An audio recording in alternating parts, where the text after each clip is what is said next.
আমি কখনো ভাবিনি সত্যি যে নম্রতার গৃহপ্রবেশ এইভাবে দেখব।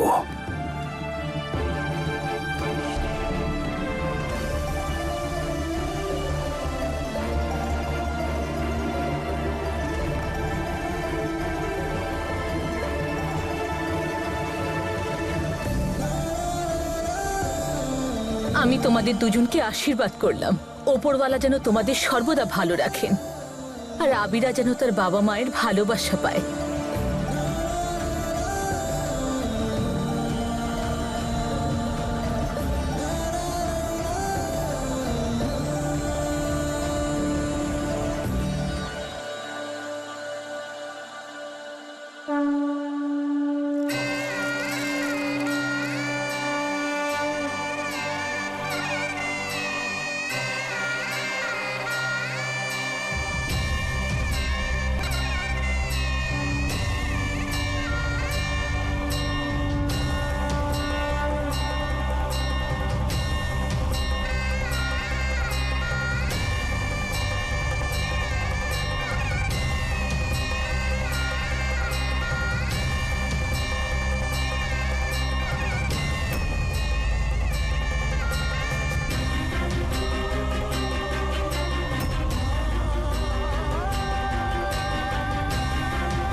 কোথায় আছি আমি? আর আমার আমার বাড়ি কোথায়? আমার বাড়ির লোক কারা? আমি এখানে কি করছি? আমি সব কিচ্ছু মনে পড়ছে না, কিচ্ছু বুঝতে পারছি না। আমি আমি কোথায় যাব এখন? আমি আমি কোথায় যাব?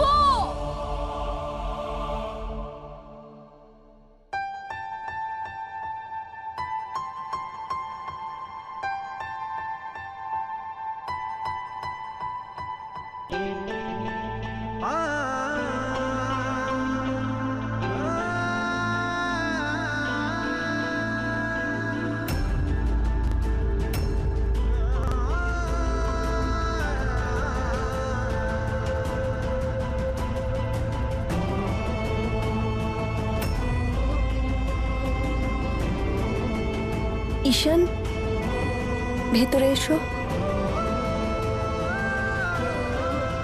ভাবি চলো না।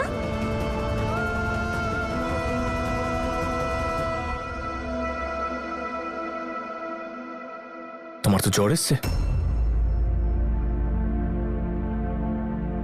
তুমি বলনি কাউকে? এদিকে এসো। ফিভার? আবিরা, আবিরা, বৌদি জলপট্টি। হ্যাঁ, আমি এক্ষুনি আনছি।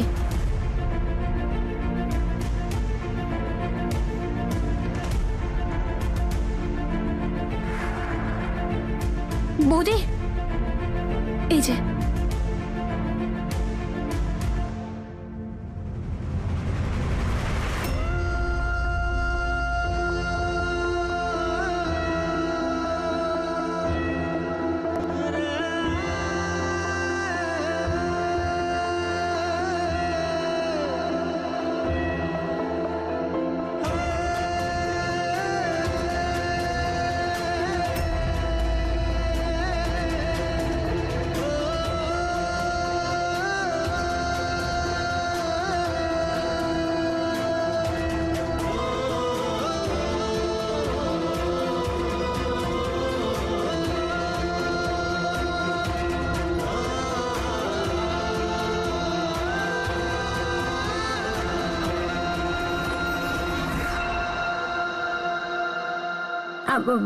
আমি আবিরের ডক্টরকে ফোন করছি। ডক্টরকে ডাকার কোনো দরকার নেই, ও একটু স্ট্রেসড হয়ে গেছে, তাই জ্বর এসেছে।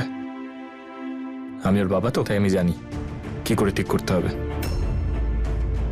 কি আবিরা মা, আবিরা ডক্টরের প্রয়োজন আছে? আবিরা বাড়িতেই ঠিক হয়ে যাবে। High five.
Abira, Abira, good morning.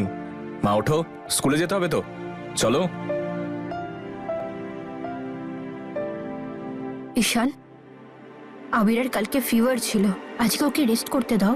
কেন, তুমি জানো না আবিরা একদিনও স্কুল বাঙ্ক করেনি, ওর অ্যাটেন্ডেন্স 100%, আর সেই জন্য অ্যাওয়ার্ড পায়। কিন্তু ওর শরীর Ishaan. Anyway, let it be. Abira, ম্যামকে বলো তুমি স্কুলে যেতে চাও নাকি চাও না, তাড়াতাড়ি বলো। অ্যাওয়ার্ড চাই তো নাকি আবিরা? চলে এসো তাহলে। Yes, say good morning. Good morning. High five. চলো। রেলগাড়ি, রেলগাড়ি ঝমাঝম, পা পিছলে আলুর দম। আবিরা রেলগাড়ি। চলো তাড়াতাড়ি যাও, লেট করবে না স্কুলে যেতে।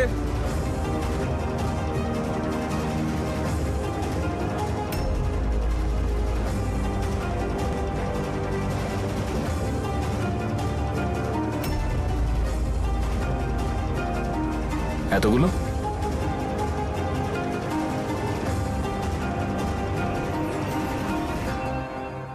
ঈশান, তুমি এটা করতে পারো না। তুমি একা সিদ্ধান্ত নিতে পারো না যে ওর জন্য কোনটা ভালো কোনটা খারাপ। আমিও তো ওর মা, আমিও ওর ভালোই চাই, কিন্তু 100% অ্যাটেন্ডেন্সের এই মানে তো নয় যে ও অসুস্থ হলেও ওকে স্কুলে যেতে হবে। আমি ওর আপব্রিঙ্গিং পুরো ডিসিপ্লিনের সাথে করেছি, আর আমি চাই না যে ডিসিপ্লিন ভাঙুক। একজন পুলিশ অফিসারের মেয়েও, আমি ওকে ফাইটার বানাতে চাই, এসকেপিস্ট নয়।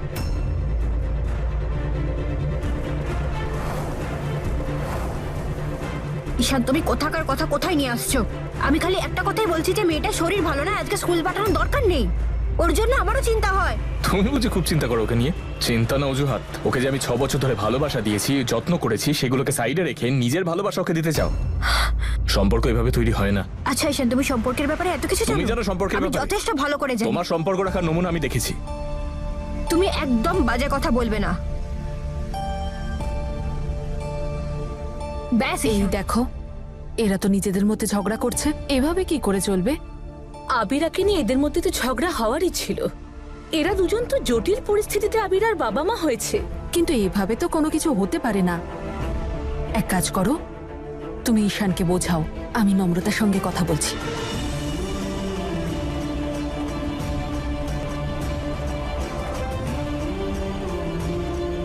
ঠিক আছে। সে একটা কথাই বলে যাচ্ছে, আমি আবিরার বাবা, আমি ভালো করে জানি, আমি ওকে ভালো করে বুঝতে পারবো। হ্যাঁ, জন্ম তো ওই দিয়েছে, তাই না?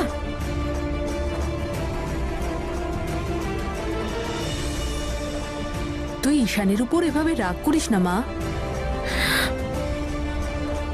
কি করবো মা? কি ঈশান এমন বিহেভ করে যেন আবিরা ওর কোনো একটা প্রপার্টি। এমন মনে হয় যেন ওই আবিরার ভালো চায় আর আমি চাই না। হ্যাঁ, মানছি আমার আবিরার পছন্দ অপছন্দ আমি জানি না, কিন্তু আমি জেনে যাব। কিন্তু তার মানে তো এই নয় যে আমি আমার মেয়ের খারাপ চাইবো। মা, ও আসলে এভাবে বলতে চায়নি।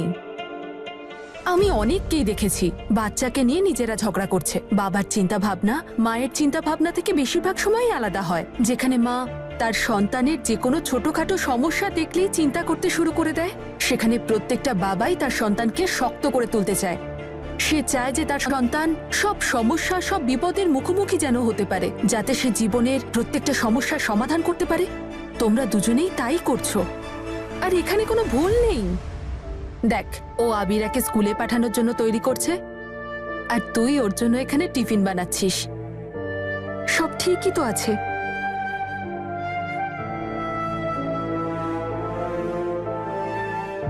কিন্তু মা, কি আবিরা এখনো অত বড় হয়নি। আর আমি এইটা বলছি না যে ও বাচ্চাটাকে প্রশ্রয় দিচ্ছে, কিন্তু একটু সেনসিটিভিটি তো দরকার। বাচ্চা তো। একটা ছোট বাচ্চাও মা, আমরা যেটা শেখাবো সেটা শিখেই তো বড় হবে। আজকে আমরা বলছি যে ও স্কুল যেন না যায়, কালকে ও নিজেই বলবে যে আমি স্কুলে যাব না। আর বাড়িতে থেকেও করবেটা কি? কোনো কাজ আছে ওর করার? ইয়ার ব্যাপারেই ভাববে, আর কিচ্ছু করবে না। দেখ ঈশান, আমার কথাটা শোন। তোর কথাটা আমি বুঝতে পারছি, তোর সাথে তো আবিরার একটা আন্ডারস্ট্যান্ডিং রয়েছে, কিন্তু নম্রতারও তো সুযোগ পাওয়া উচিত, যাতে ওর আর আবিরার আন্ডারস্ট্যান্ডিং তৈরি হয়, যাতে ওরা পরস্পরকে বুঝতে শেখে। তুমিও নম্রতার পক্ষ নিচ্ছ। আমি এই ব্যাপারে আর কোনো কথা বলতে চাই না। তুমি গিয়ে দেখে এসো আবিরার লাঞ্চ তৈরি হয়েছে কিনা, প্লিজ।